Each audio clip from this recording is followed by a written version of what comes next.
આજે આપણે એક એવી સફર પર નીકળવાના છીએ જે આપણને માનવજાતના સૌથી પ્રાચીન અને પ્રભાવશાળી ગ્રંથોમાંથી એકની દુનિયામાં લઈ જશે. ચાલો સીધા જ ઋગ્વેદના પહેલા પાના ખોલીએ અને જોઈએ કે એની અંદર ખરેખર શું છુપાયેલું છે. તો સૌથી મોટો સવાલ એ જ છે કે હજારો વર્ષ જૂના આ ગ્રંથમાં એવું તો શું લખેલું છે? એ આપણને એ સમયના લોકો, એમનો સમાજ, એમની માન્યતાઓ વિશે શું શીખવી શકે છે? ચાલો આ સવાલનો જવાબ શોધવાનું શરૂ કર્યા. તો સૌથી પહેલાં ઋગ્વેદ છે શું? એકદમ સાદી ભાષામાં કહીએ તો એ વૈદિક સંસ્કૃતમાં લખાયેલા હજારો સૂક્તોનો એક સંગ્રહ છે. સૂક્તો એટલે કે સ્તુતિઓ, પ્રાર્થનાઓ. પણ ના, એ માત્ર સ્તુતિઓનું પુસ્તક નથી, એનાથી ઘણું વધારે છે. સમજો કે આ એક બારી છે જે આપણને એક પ્રાચીન સંસ્કૃતિની આખી આધ્યાત્મિક દુનિયામાં ડોકિયું કરવાની તક આપે છે. અને હા, એ હિન્દુ ધર્મના 4 પવિત્ર ગ્રંથોમાંનો એક મુખ્ય ગ્રંથ છે. અને અહીંથી જ વાત ખરેખર રસપ્રદ બને છે. ઋગ્વેદનું જે પહેલો જ મંત્ર છે એ કોઈ દેવોના રાજા માટે નથી. ના, એ છે અગ્નિ માટે, પવિત્ર અગ્નિના દેવતા. હવે આ કોઈ નાની સૂની વાત નથી.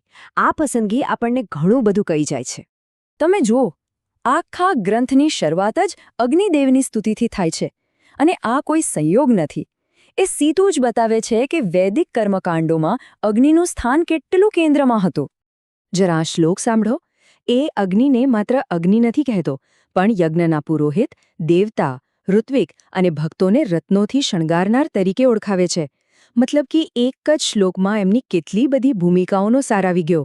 તેઓ માત્ર અગ્નિ નથી, તેઓ એક માધ્યમ છે. તો કહેવાનો મતલબ એ છે કે અગ્નિ મનુષ્યો અને દેવતાઓ વચ્ચેની એક જીવંત કડી છે. એ એક મેસેન્જર છે જે આપણી આહુતિ દેવો સુધી પહોંચાડે છે. એ યજ્ઞના મુખ્ય પુરોહિત છે. અને એ સંપત્તિના દાતા પણ છે. આટલી બધી જવાબદારીઓ જે દેવતા પાસે હોય તો સ્વાભાવિક છે કે ગ્રંથની શરૂઆત એમના જ આહ્વાનથી થાય. અગ્નિથી શરૂઆત કર્યા પછી ઋગ્વેદ તરત જ આપણને બીજા શક્તિશાળી દેવતાઓનો પરિચય કરાવે છે. ચાલો જોઈએ કે આ દેવમંડળ કેવી રીતે મોટું થતું જાય છે. જો બીજા જ સૂક્તમાં વાયુદેવ એટલે કે પવનના દેવતા અને ઇન્દ્રનું આવાહન કરવામાં આવે છે. આના પરથી ખબર પડે છે કે વૈદિક ઋષિઓ માટે પ્રકૃતિની દરેક શક્તિ પૂજનીય હતી. આ શરૂઆતના સૂક્તો આપણને અલગ અલગ કુદરતી તત્વોના દેવતાઓ સાથે પરિચય કરાવે છે. જેમ કે અગ્નિ પૃથ્વીનું પ્રતિનિધિત્વ કરે છે, વાયુ મધ્ય આકાશનું અને ઇન્દ્ર સ્વર્ગ અને ગર્જનાનું. અને અહીં એક નવા અને ખૂબ જ મહત્વના તત્વની એન્ટ્રી થાય છે, સોમ. સૂક્તમાં ઉલ્લેખ છે કે વાયુ અને ઇન્દ્ર માટે સોમરસ તૈયાર છે. હવે આ કોઈ સામાન્ય પીણું નથી. આ તો એક દિવ્ય અમૃત છે જે દેવતાઓને અને ખાસ કરીને ઇન્દ્રને અસીમ શક્તિ અને ઉત્સાહ આપનારું મનાય છે. અને હવે વાત કરીએ ઋગ્વેદના સુપરસ્ટાર દેવતાની.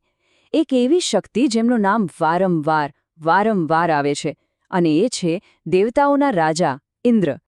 તમને જાણીને નવાઈ લાગશે કે ઋગ્વેદના લગભગ ચોથા ભાગના સૂક્તો ફક્ત ઇન્દ્રને જ સમર્પિત છે. બીજા કોઈ પણ દેવતાને આટલું મહત્વ નથી મળ્યું.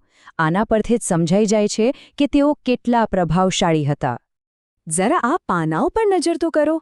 એક પછી એક સૂક્ત ઇન્દ્રના પરાક્રમો અને એમની ઉદારતાના ગુણગાન ગાય છે. આ સ્પષ્ટપણે દર્શાવે છે કે વૈદિક દેવમંડળમાં એમનું સ્થાન કેટલું ઊંચું અને અગત્યનું હતું. તો ઇન્દ્રની પ્રશંસામાં શું કહેવાયું છે? કે તેઓ સોમરસ પીનાર છે, વજ્રધારણ કરનાર એક મહાન યોદ્ધા છે, યુદ્ધમાં રક્ષણ કરનાર છે, શત્રુઓનો નાશ કરનાર છે, અને ભક્તોને અપાર સંપત્તિ અને ગાય ભેંસ જેવા પશુધન આપનાર એક ઉદાર રાજા છે. તો આ બધી સ્તુતિઓ, આહુતિઓ અને દેવતાઓ પાછળનો તર્ક શું છે? આ બધાને એક સાથે શું જોડે છે? ચાલો વૈદિક પૂજાના મૂળભૂત માળખાને જરા સમજીએ.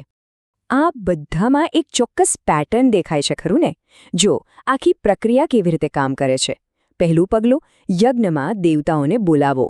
બીજું પગલું, સૂક્તો ગાઈને એમની શક્તિના ગુણગાન ગાઓ. ત્રીજું પગલું, એમને સોમ જેવી ભેટ એટલે કે આહુતિ આપો. અને છેલ્લે આ બધાના બદલામાં સમૃદ્ધિ, સારા સંતાનો, સ્વાસ્થ્ય અને યુદ્ધમાં જીત જેવા વરદાન માંગો. એટલે કે આ એક પ્રકારનો લેવડ-દેવડનો સંબંધ હતો. અને આમાંથી એક મૂળભૂત માન્યતા બહાર આવે છે દિવ્ય શક્તિઓ સાથેનો એક પારસ્પરિક સંબંધ જેનો મુખ્ય હેતુ બ્રહ્માંડનું સંતુલન જાળવી રાખવાનો હતો અને સાથે સાથે પોતાના જીવન માટે સાંસારિક સમૃદ્ધિ મેળવવાનો પણ હતો. અને આ આખી વાત આપણને એક મોટા પ્રશ્ન પર લાવીને મૂકી દે છે. શક્તિની પ્રશંસા કરીને બદલામાં કંઈક મેળવવાનો આ જે પ્રાચીન ફોર્મ્યુલા છે, શું એ માનવ શ્રદ્ધાના મૂળભૂત સ્વભાવ વિશે કંઈક કહી જાય છે? આ એક એવો સવાલ છે જે ઋગ્વેદ હજારો વર્ષો પછી પણ આપણી સામે મૂકી રહ્યો છે.